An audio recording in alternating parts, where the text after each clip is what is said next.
Hello दोस्तों, तो आज की इस वीडियो को शुरू करने से पहले मैं अपने एक सब्सक्राइबर की एक अजीब सी डिमांड को पूरा करने वाला हूँ, क्योंकि भाई साहब को चीखें सुननी है। ले भाई सुन ले, तो चीखें।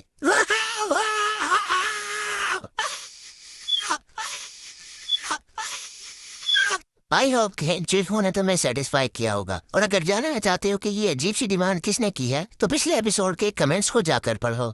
तो पिछले पार्ट में हमने देखा था कि रसल उसे एब्डोमिनल मॉन्स्टर को हरा देता है, जिसके बाद सिर्फ उसका कंकाल ही बाकी बचा था, जिसकी खोपड़ी मिस्टीरियस तौर पर रसल के बाद आती है और बोलना शुरू कर देती है। और उस खोपड़ी को रसल के फादर के बारे में कुछ पता था, जिसकी वजह से रसल काफी ज्यादा गुस्सा हो गया था। लेकिन वो खोपड़ी खुद ब खुद ही सेल्फ डिस्ट्रक्ट हो जाती है और रसल अंदर से काफी ज्यादा टूट गया था। तो इस पार्ट की शुरुआत उसी सीन से होती है, जहाँ वो खोपड़ी रसल को कह रही थी, बहुत जल्द तुम मुझे ढूंढ लोगे और उस वक्त तुम्हें यह भी पता चल जाएगा कि तुम्हारे फादर को कत्ल क्यों किया गया था। पर इस चीज को सुनकर रसल काफी ज्यादा गुस्सा हो जाता है, मगर वो खोपड़ी खुद ब खुद ही सेल्फ डिस्ट्रक्ट हो जाती है। जिसके बाद वहाँ पर बहुत तेज बारिश होना भी शुरू हो जाती है, जहाँ रसल अंदर से बहुत ज्यादा टूट गया था और जोर जोर से रो रहा था। और फिर हमें कुछ दूर एक दूरबीन को दिखाया जाता है, जिसे इस्तेमाल करके कुछ मिस्टीरियस लोग रसल पर नजर रख रहे थे, जो अपने साथियों को कहता है बैरल खत्म हो चुकी है, तो ये रिपोर्ट तुम मास्टर को दे दो। जिसके बाद सीन शिफ्ट होकर हमें 12 डेजर्ट में मौजूद इंपीरियल आर्मी के 2nd बटालियन के कैंप दिखाए जाते हैं, जहाँ उनका बटालियन कमांडर उस रिपोर्ट को पढ़ते हुए अपने सामने वाले बंदों को कहता है, तुम कह रहे हो कि उस एंडेमियन के एक मेज और एक कर्टिस में फाइट हुई और वो मेज जीत गया, और अगर उसकी पावर्स को एस्टिमेट किया जाए तो वो एक 5th सर्कल का मेज था।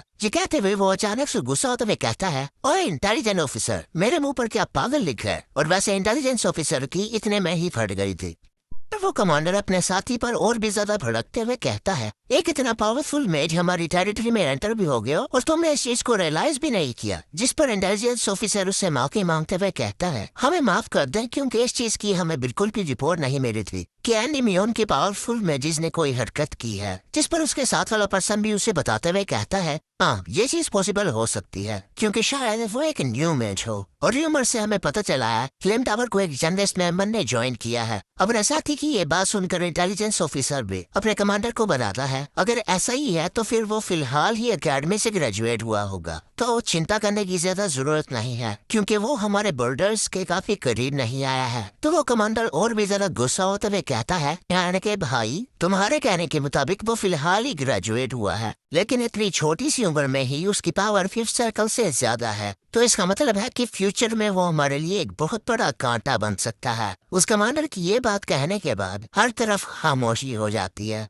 तो वो कमांडर काफी ज्यादा गुस्सा होते हुए कह रहा था, डैम इट, मैं ये चीज नहीं करना चाहता था। और फिर काफी इवल लुगने हुए कहता है, उस पागल को मेरे सामने समन किया जाए। और ये किस पागल की बात कर रहा है वो हमें थोड़ी देर में ही पता चल जाएगा। और नेक्स्ट सीन एक दिन बाद का होता है, जहाँ रसल डेजर्ट में बैठकर पानी पी रहा था और वहाँ बैठे हुए वो अपने मन में सोच रहा था, मुझे काफी देर से कोई चीज काफी ज्यादा तंग कर रही है कि मेरे फादर को मारने के पीछे वही कल्टिस्ट थे, और यहाँ पर मैं कल्टिस्ट उन हेरिटिक्स और उनके पीछे वाले फोर्स को कह रहा हूँ। और फिर असल अपने आप को ही कहता है, वेट, मुझे फिलहाल अपने मिशन पर फोकस करना चाहिए, क्योंकि मुझे जल्द से जल्द उन स्काउट्स को ढूंढना है, और स्पेशली काफी देर से कुछ लोग मेरा पीछा कर रहे हैं। और हाँ, रसल ने उन स्काउट्स को नोटिस कर लिया था, जो कि काफी देर से रसल पर नजर रखे हुए हैं। जिसे नोटिस करने के बाद रसल अपने मन में सोच रहा था, शायद एम्पायर की तरफ से वो स्काउट्स हो सकते हैं, और जैसा कि उन लोगों ने मुझ पर अटैक नहीं किया, तो मुझे लगता है कि वो सिर्फ मुझ पर नजर रखना चाहते हैं। और अचानक से उसकी नजर किसी चीज पर पड़ती है, जिसे देखकर वो थोड़ा सा हैरान हो गया था, क्योंकि हम देखते हैं कि उस डेजर्ट में उसके सामने एक पर्सन आ गया था, जिसकी तरफ से बहुत ज्यादा रोशनी इमिट हो रही थी। और अचानक से रसल काफी तेजी से वहाँ से हट जाता है, लेकिन फिर भी वो थोड़ा सा इंजर्ड हो गया था। और हमें एक बहुत ज्यादा बड़े स्लैश को दिखाया जाता है,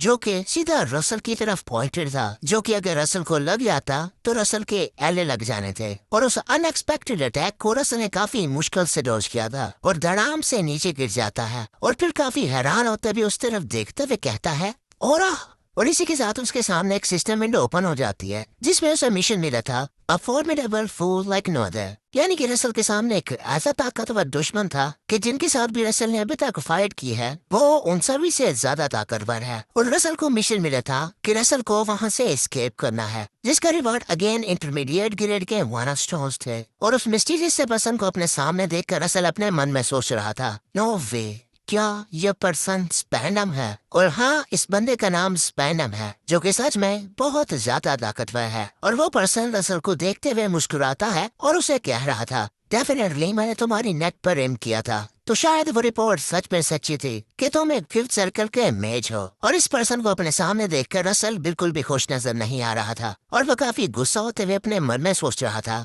एम्पायर के superhuman disable of the greatest sword master swordsman MCRAI नाम मैंने साइड पर लिख दिया है। अगर किसी को इस नाम को प्रोनाउंस करना आता है तो इंस्टाग्राम पर मुझे वॉइस नोट भेज दे। खैर ये एक कैंपेडी नाम था, लेकिन बाद में काम आने वाला है तो मुझे बता देना। लेकिन जहाँ तक मुझे लगता है कि इसका नाम है मकड़ी। और उस पर्सन को अपना ऑरा रिलीज करता हुआ देख कर रसल अपने मन में सोच रहा था, पर एट द एंड स्पैनम के बारे में बताया जाए तो ये एक बहुत बड़ा पागल है। और हम देखते हैं कि स्पैनम रसल को देखकर काफी इवल्स की तरह मुस्कुरा रहा था और रसल भी अपना माना रिलीज करते हुए उसका पूरा नाम लेते हुए कहता है, सच में तुम एक साइकोपाथ हो। तो स्पैनम भी रसल के मुंह से अपना नाम सुनकर कहता है, तुम इतना मशहूर हो कि आजकल के इमेजेस भी मुझे जानते हैं। वाह भाई वाह। लेकिन ये कहते हुए वो अचानक से अपने स्वॉर्ड में अपना ब्लडी ऑरा इन्फ्यूज करता है, जिसे देखकर रसल भी फायर के लिए तैयार हो रहा था। और वो पर्सन अपना ब्लडी ऑरा रिलीज करते हुए रसल को कहता है, तुम्हें इस चीज को एक्सेप्ट कर लेना चाहिए कि तुम अब मरने वाले हो।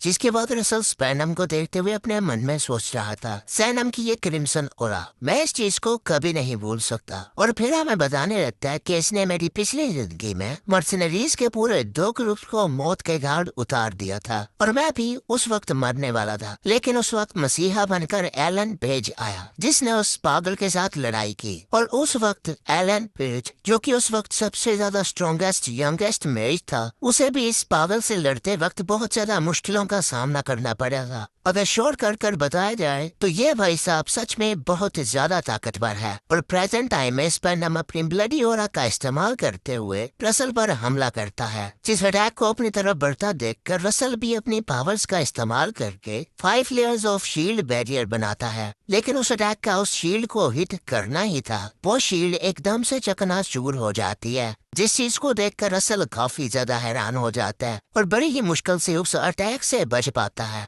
और उस अटैक की वजह से रसल के पास एक बहुत बड़ा धमाका हो जाता है। और उस अटैक के इम्पैक्ट को देखकर रसल अपने मन में सोच रहा था, मेरी 5 लेयर्स ऑफ शील्ड को ब्रेक करने के बाद भी उस अटैक में इतनी ज्यादा पावर कैसे हो सकती है? मेरी पिछली लाइफ में एलन पेज ने इसके साथ कैसे फाइट की थी? और हम देखते हैं कि स्पैनम के उस अटैक की वजह से रसल घायल भी हो गया था। और दूसरी तरफ स्पैनम भी रसल को देखते हुए कह रहा था, ओवरलैपिंग द शील्ड्स, तुम्हारी जजमेंट खराब नहीं है, लेकिन मैजिक पावर की डेंसिटी बहुत ज्यादा कम है। और ये कहते हुए उसने 3-4 ब्लडी ऑरा प्लेयर्स रसल की तरफ अटैक कर दिए थे। और रसल स्पैनम की बात सुनकर उससे कहता है, ओह हाँ, डेंसिटी। और उन अटैक्स को अपनी तरफ बढ़ता देखकर घबराता नहीं और अपने एक मैजिक ब्लेज लॉन्च का इस्तेमाल करते हुए उन्हीं ऑरा प्लेयर्स पर अपने मैजिक से अटैक कर देता है और उन अटैक्स को नलिफाई कर देता है, जिस चीज को देखकर स्पैनम भी काफी ज्यादा हैरान था और रसल की तरफ देखते हुए हंसकर कहता है, इंटरेस्टिंग, किसे पता था कि तुम इतनी यूजफुल चीजें छुपा रहे हो? जिस पर रसल अपने स्पेयर को घुमाते हुए कहता है, नहीं और भी चीजें दिखाऊं क्या?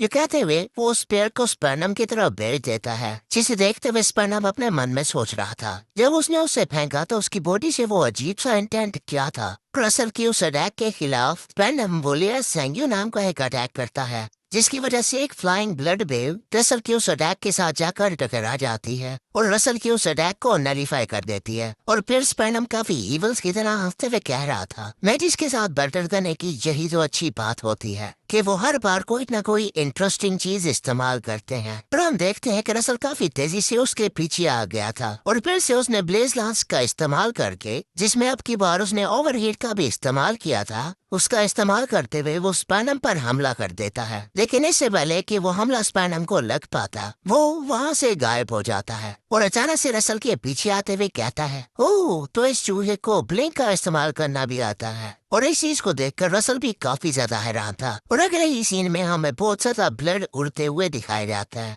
और स्पैनम साइकोपाथ्स की तरह हरकतें करते हुए कह रहा था, मुझे इतना मजा कभी नहीं आ रहा था। और हम देखते हैं कि रसल ब्लिंक का इस्तेमाल करके स्पैनम से काफी ज्यादा दूर आ गया था, मगर इस वक्त वो काफी ज्यादा इंजर्ड भी हो गया था। और रसल की बॉडी से खून निकलता हुआ देखकर स्पैनम्स काफी ज्यादा हंसते हुए कहता है, खून निकल रहा है ना, दर्द हो रही है ना। और दूसरी तरफ रसल अपने हाथ में एनर्जी इकट्ठे करते हुए अपने मन में सोच रहा था, क्या उसने अपने ओरा का इस्तेमाल करते हुए अपने फिजिकल एबिलिटी को एनहांस किया हुआ है। ये चीज मेरी विदाउट बॉडी से बहुत ज्यादा ताकतवर है। और ये कहते हुए रसल को काफी ज्यादा पेन हो रहा था। और अचानक से स्पैनम कहने लगता है, क्या फ्लेम टावर के सभी लोग इसी तरह के स्टबर्न होते हैं। स्पैनम की इस बात को सुनकर रसल काफी ज्यादा हैरान हो जाता है और स्पैनम से पूछ रहा था, क्या मतलब है तुम्हारा इस बात से। तो स्पैनम काफी इवल्स की तरह हंसते हुए बताता है, कुछ दिनों पहले जिन लोगों के साथ मेरी मुलाकात हुई थी उन सभी लोगों ने भी तुम्हारी तरह अपनी मौत तक सरेंडर नहीं किया था। स्पैनम की इस बात को सुनकर रसल आहिस्ता आहिस्ता करके खड़ा होना शुरू हो जाता है और फिर अचानक से काफी गुस्सा होते हुए कहता है, तुम वो बास्टर्ड थे जिन्होंने उन स्काउट्स को मारा था। रसल काफी ज्यादा गुस्सा है और स्पैनम उसे देखकर मुस्कुरा रहा है और काफी गुस्से में अपने मन में उस सिस्टम विंडो के बारे में सोचकर जिसमें उसे यहाँ से भागने को बताया गया था, मैंने सोचा था मैं छोटी सी कन्वर्सेशन के बाद यहाँ से भाग जाऊंगा। लेकिन ये कहते हुए वो अपना मारा रिलीज करते हुए फिर से अपने मन में सोच रहा था, ये कोई ऐसा टाइम नहीं है जहाँ मुझे फ्यूचर के बारे में सोचना चाहिए। और रसल को अपनी माना रिलीज करता हुआ देखकर स्पैनम भी काफी हंसते हुए कहता है, अच्छा तो तुम इतनी देर से अपनी पावर्स को छुपा रहे थे। ये कहते हुए वो भी अपने ब्लडी ऑरा को रिलीज करता है और फाइटिंग के लिए स्टांस लेते हुए कह रहा था, देख लेता हूँ कि तुम कितने ज्यादा ताकतवर हो, क्योंकि अगर तुम ताकतवर नहीं होगे तो मैं तुम्हारे टुकड़े टुकड़े करके कुत्तों को खिला दूंगा। और दूसरी तरफ रसल अपनी क्लाउडी रिंग को देखते हुए अपने मन में सोच रहा था, क्लाउडी रिंग अभी तक पूरी तरह से रिचार्ज नहीं हुई और आखिरकार मेरे पास सिर्फ एक ही रास्ता है। मगर दूसरी तरफ स्पैनम हमने किसी टेक्निक को परफॉर्म कर रहा था जिसे रैकोस ने नाम दिया था वोलियर सैंगूर एडवर्ड टोरेन। और हम देखते हैं कि रसल की तरफ बहुत सारे ब्लडी और ब्लेड्स बढ़ रहे थे, जिसे अपनी तरफ बढ़ता देखकर रसल कुछ नहीं करता और एन मौके पर कहता है ड्रैगोनिसिफिकेशन, जिसकी वजह से रसल की बॉडी से काफी ज्यादा एनर्जी अनलिश होती है। रसल की तरफ से एक बहुत बड़ा अटैक स्पैनम की तरफ बढ़ रहा था, जिसे रैक को अपनी तरफ बढ़ता देख स्पैनम भी अपने मन में सोच रहा था, क्या उसके अटैक ने मेरे अटैक को पियर्स कर दिया। और उस अटैक के साथ साथ रसल भी स्पैनम की तरफ बढ़ रहा था, जहां स्पैनम की तरफ बढ़ते हुए वो अपनी ब्लेजर्स का इस्तेमाल करके उस स्पेयर को भी बना लेता है, जिसका इस्तेमाल करते हुए उसने अब तक बहुत सारे मॉन्स्टर्स और अपने एनिमीज को मारा है। जिसे अपनी तरफ बढ़ता हुआ देखकर स्पैनम भी कहता है, ये अटैक शायद काफी ज्यादा डेंजरस हो, लेकिन अब क्या फायदा, क्योंकि रसल बहुत ही तेजी से उसके ऊपर आ जाता है और स्पैनम पर हमला कर देता है। और रसल की उस अटैक की वजह से वहाँ पर एक बहुत बड़ा धमाका हो जाता है, जिसे अटैक के थम जाने के बाद रसल एक कूल लैंडिंग करता है। लेकिन रसल थोड़ा सा सांस ले ही रहा था, लेकिन अचानक से उसके पीछे स्पैनम आ जाता है, जो कि उसे कह रहा था, मुझे नहीं पता कि तुम कौन सी ट्रिक को इस्तेमाल कर रहे हो। ये कहते हुए उसने अपने कटाना से रसल पर हमला कर दिया था, लेकिन रसल ने भी उसे नोटिस कर लिया था और अपने स्पेयर से उसे ब्लॉक कर देता है। और फिर से स्पैनम रसल को कह रहा था, लेकिन मुझे यकीन है कि तुमने टेम्परेरी बेस पर ही अपनी पावर को बूस्ट किया है। पर रसल ज्यादा टाइम ना जाया करते हुए अपने मन में सोच रहा था, 9 सेकंड। ये कहते हुए वो अपने स्पेयर का इस्तेमाल करते हुए उस पर हमले कर रहा था। और रसल की अटैक्स के इम्पैक्ट बहुत ज्यादा तो थे, लेकिन हर बार स्पैनम उसके अटैक्स को डोज कर रहा था। प्रेस ही करते करते पीछे सिर्फ 6 सेकंड रह जाते हैं। और मैं आपको बता दूं कि ये सेकंड इसलिए बताए जा रहे हैं क्योंकि रसल ड्रैगोनिफिकेशन पावर को सिर्फ 58 मिनट के लिए ही मेंटेन कर पाता है, 15 सेकंड के लिए। और फिर स्पैनम रसल का मजाक उड़ाते हुए कहता है, मुझे इंजर्ड करने के लिए तुम्हारी ये पावर इनफ नहीं है, क्योंकि मेरे सामने तुम किसी यूजलेस पर्सन के अलावा कुछ नहीं हो। चलो इस खेल को खत्म करने का टाइम आ गया है। ये कहते हुए वो अपना ऑरा अनलिश करते हुए अपनी एक और तकनीक को इस्तेमाल करता है, बोलिए सैंग्यू साइक्लोन टाइफून। और इस रैक को इस्तेमाल करते हुए वो रसल पर हमला कर रहा था, जिसे अपने तरफ बढ़ता देखकर रसल भी अपने स्पेयर को इस्तेमाल करके उसके अटैक को रोक रहा था। और हम देखते हैं कि स्पैनम का अटैक रसल के स्पीयर को तोड़ रहा था और स्पैनम का अटैक रसल पर भारी पड़ जाता है और रसल के अपने ही अटैक की वजह से वहाँ पर एक बहुत बड़ा धमाका हो गया था। जिसके बाद धुआं हटने पर हमें दिखाया जाता है कि रसल जोर जोर से हाँफते हुए स्पैनम के सामने बेबस बैठा हुआ है। लेकिन इतनी बुरी हालत होने के बावजूद भी रसल अपने मन में सोच रहा था सिर्फ 2 सेकंड। और स्पैनम रसल पर हंसते हुए कह रहा था, क्या हुआ, सारी एक नहीं निकल गई क्या? जिस पर रसल कहता है, नहीं नहीं, अभी कहाँ निकली, 1 सेकंड पड़ा है अभी। जो कहते हुए उसने अपनी पावर जमीन के अंदर इंजेक्ट करना शुरू कर दी थी, जिसकी वजह से नीचे एक फॉर्मेशन बनना शुरू हो जाता है। जिस चीज को देखकर स्पैनम काफी ज्यादा हैरान था और देखते देखते धरती को चीरते हुए बहुत सारी फायर एनर्जी निकलने लगती है, जो कि बढ़ते बढ़ते किसी मैग्मा में चेंज हो जाता है। और रसल के इस मैजिक का नाम था मेल्टडाउन, जिसकी वजह से वो पूरा डेजर्ट ही किसी वोल्केनो में चेंज हो गया था।